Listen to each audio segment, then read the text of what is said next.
Good morning everybody and welcome back to the Lake District. Today I am in the fells between Shap, where I live, and Kendal to the south. And I think I'm in for a pretty good day's hiking and hopefully some good photography as well. But I think conditions could be quite challenging. It's pretty grey and overcast. We've got some really heavy skies, but it's really windy as well, which is why I'm hunkered down behind this dry stone wall. But they do say that you get good photographs in bad weather, and I get the feeling that today we're going to put that to the test. For those of you that know the area, I've parked on the A6 at Shap Summit, and I'm currently at a place called Watshaw Common, and my route today is going to take me up a hill called Little Yarlside, then on to Great Yarlside, and eventually on to Grey Crag, which is going to be my final destination. And the aim of today is to document that hike, document that walk, to create a set of images that tell the story of my day. And so I've got about 5 miles in total to walk to get there, and then 5 miles to get back. So I better get a move on, otherwise I'm going to be out here all day.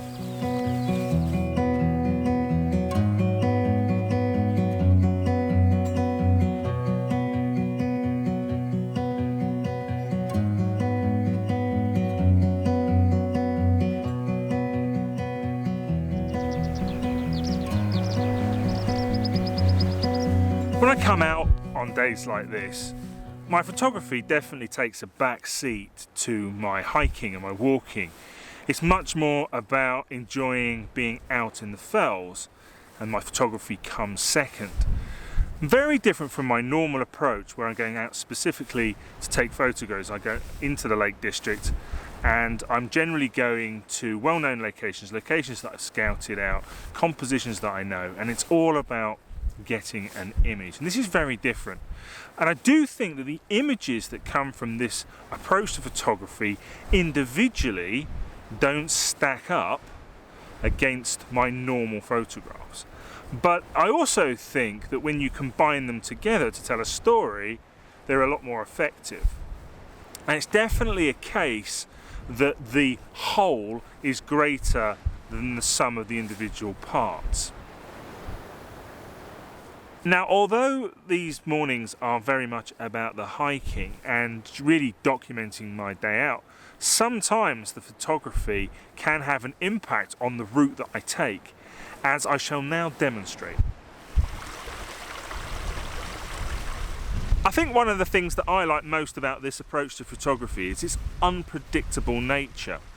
So I was on my way from Watshaw Common up to Little Yarlside, and I happened to glance to my right, and I could see this fantastic view looking back towards Shap, and the light was fantastic. Now, unfortunately, today I'm out shooting with the Canon M50, and I only have a 15 to 45mm lens, and unfortunately that wasn't long enough for me to take the shot that I wanted. I needed something longer.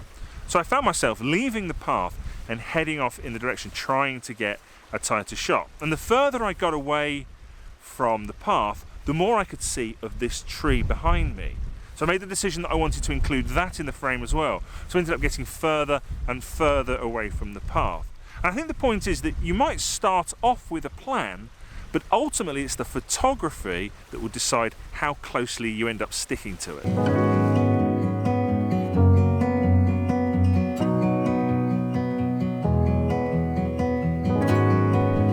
I have this theory that the best photographers are the ones that lead the most interesting lives, and then they just spend their time documenting that. It is just a theory, but that's what this series of videos is all about. It's seeing if I can create more interesting photographs or a more interesting body of work, a collection of photographs, by putting my photography second and spending my time exploring the fells. I think when you set out to try and document a location or your day, it helps to be really, really mindful of what's going on around you. And photography has always helped me in that way. It's always helped me to see more in the landscape and to appreciate it much more. And they do say that once you learn to see as a photographer, you never stop, you can never turn it off. And I really think that that is true. And if I'm going to tell a story about today, I think one of the things that's really going to have to feature quite heavily in it are these dry stone walls. It is, as you can probably hear, very, very windy today. And in order to do these pieces to camera, I'm having to really hunker down behind these walls. And so that's definitely something that I want to feature very heavily in my story for today.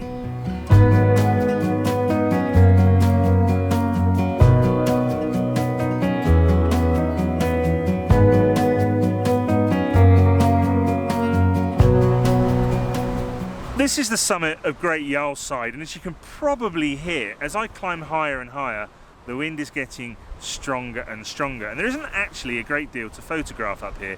It's a bit of a flat grassy top, which is a bit boring.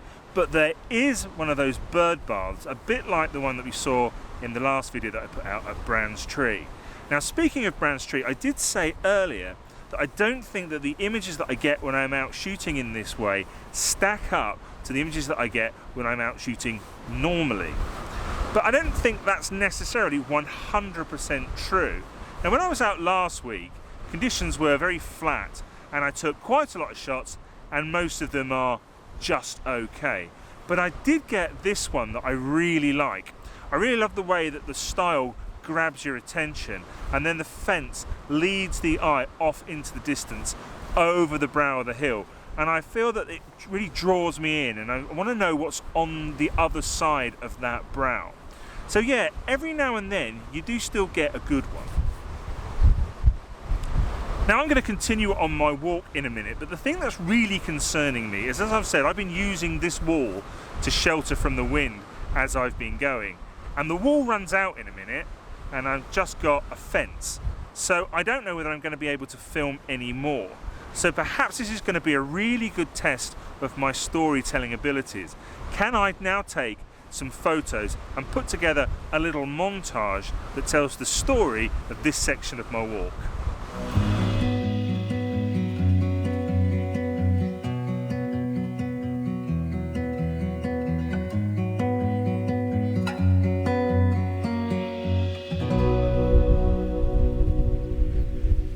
So what did you think of that little montage there? Do you think it was an accurate representation of my walk from Great Yarlside to Grey Crag? Well, I don't think you're in a particularly good position to answer that question, because you don't know what the reality of that walk was. Truth be told, there are actually quite long sections where I was just walking across grassy plains, not particularly interesting. I didn't take many photographs. And that's a really important part of this type of photography and storytelling in general. Every story has peaks and troughs, and as storytellers, we are perfectly within our right to cut out some of the boring bits. Another thing I like about this approach to photography is that you have absolutely no control over the light whatsoever. So you can see now that I'm in full sunshine, but when I started this morning, it was very, very cloudy, very, very dark indeed. And that does one thing, I think, and I think that makes you focus on composition and work with the light that you've got available. So let's take this shot, for example. This is the cairn on the top of Harrop Pike, and this is a classic me shot. This is exactly what I like to photograph. Really strong subject, and then we've got these lovely leading lines off to one side that are drawing the eye to the view in the distance. Brilliant, absolutely fantastic. But when I got there, the light wasn't very good, and it kept coming and going, and I had to kind of work with what I had. And I think that's a really good exercise, and hopefully, fingers crossed, I've managed to pull it off.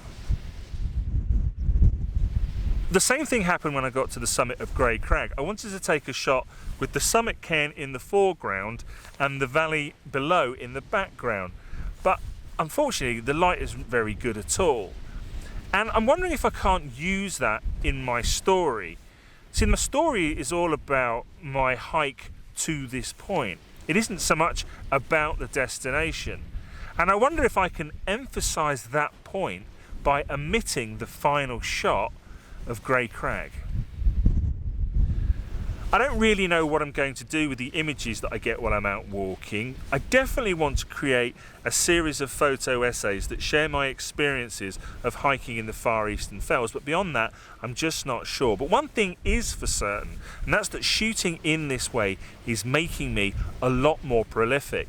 Now, if I'm out doing my usual thing in the Lake District, I consider myself lucky to get 1 or 2 usable images. But when I come out on these trips, I'm getting somewhere between 5 and 10 images. Now, over the course of the year, that means that I could build up a set of images that numbers between 250 and 500 images. And that gives me a lot more scope. I could do a lot more with that. I could create a book or at least a calendar. I could have another exhibition, and it could also be the basis for a talk that I could give to camera clubs.